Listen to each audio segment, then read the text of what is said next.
राम राम दोस्तों मित्रों, चलिए जानते हैं हम लोग बाली और सुग्रीव का जन्म का रहस्य। दोस्तों, वही बाली और सुग्रीव की जन्म की कथा जिसका उल्लेख वाल्मीकि रामायण में किया गया है। और वाल्मीकि रामायण में ही बाली और सुग्रीव को भाई बताया गया है।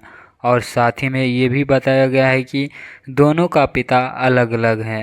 मित्रों, वही वानर राज बाली के पिता के बात करें तो उसका पिता इंद्रदेव को माना जाता है। और साथ ही बाली के भाई सुग्रीव के पिता के बात करें तो उनका पिता सूर्यदेव को माना जाता है। मित्रों, क्या ऐसा संभव है और इस बात में कितनी सच्चाई है, चलिए आज हम लोग जानते हैं इस वीडियो में।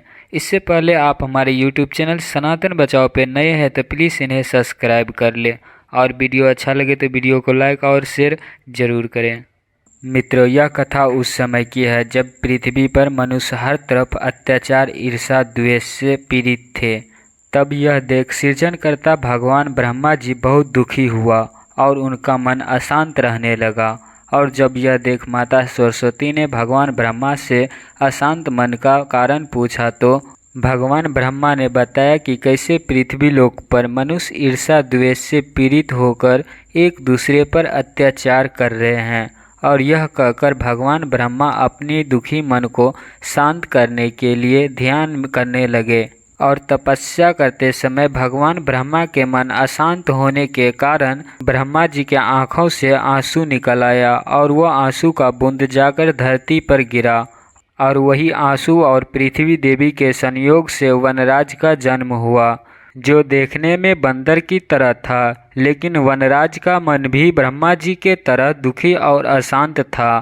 और जब वनराज अपने अशांत मन को शांत करने के लिए जंगल में इधर उधर भटकने लगा, तभी उसका नज़र एक सरोवर पर पड़ा। लेकिन वनराज को यह पता नहीं था कि वह सरोवर श्रापित है और इस सरोवर में जो भी पुरुष स्नान करता है वह नारी बन जाता है। और वनराज जी बिना कुछ सोचे सरोवर में छलांग लगा दी। और जब सरोवर से निकला तब वनराज एक सुंदर नारी बन चुका था। और जब वनराज अपने आप को नारी के रूप में देखा तो वो बहुत दुखी हुआ और वहाँ से अपने मन को शांत करने के लिए और अपने रूप को फिर से वापस लाने के लिए वहाँ से चल पड़े। लेकिन वनराज इतना सुंदर नारी बन चुका था कि उसे देखकर किसी का भी मन उस पर मोहित हो जाए। और वह जब जंगल के रास्ते से जा रहा था तभी इंद्रदेव का नज़र उस पर पड़ा। और इंद्रदेव का मन वनराज जो नारी बन चुका था उस पर मोहित हो गया। इंद्रदेव तुरंत स्वर्गलोक से पृथ्वी लोक पर आ गया और वनराज जो सुंदर नारी बन चुका था उसे अपना मन के बात बताया, उससे प्रेम करने के लिए आग्रह किया। लेकिन वनराज का मन अशांत और पीड़ित होने के कारण इंद्रदेव की बात को नहीं माना और वहाँ से भागने लगा। तब इंद्रदेव ने अपने मन को इच्छा को पूर्ण करने के लिए वनराज जो सुंदर नारी बन चुका था उसके साथ उसके बिना अनुमति के संबंध बनाया, जिसके कारण वनराज को एक पुत्र प्राप्त हुआ जिसका नाम बाली पड़ा।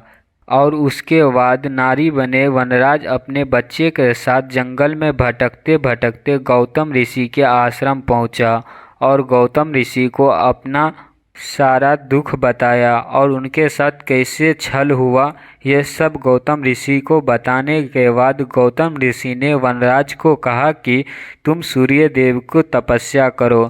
तब वनराज अपने पुत्र को ऋषि गौतम के आश्रम में छोड़कर सूर्य देव को तपस्या करने चला गया। और नारी बने वनराज हिमालय पर जाकर सूर्य देव की तपस्या करने लगा। तब सूर्य देव नारी बने वनराज की तपस्या से प्रसन्न होकर उन्हें दर्शन दिया और नारी बने वनराज की मन को शांत करने के लिए उसे प्रेम पूर्वक सूर्य लोक ले गए। और जब सूर्य लोक से नारी बने वनराज वापस आए तब उन्हें एक बच्चा प्राप्त हुआ और उसी बच्चा का नाम सुग्रीव पड़ा था। उसके बाद नारी बने वनराज गौतम ऋषि के आश्रम फिर से वापस गए और सुग्रीव को भी गौतम ऋषि के पास छोड़कर फिर गौतम ऋषि के सुझाव से ब्रह्मा जी के तपस्या करने लगा।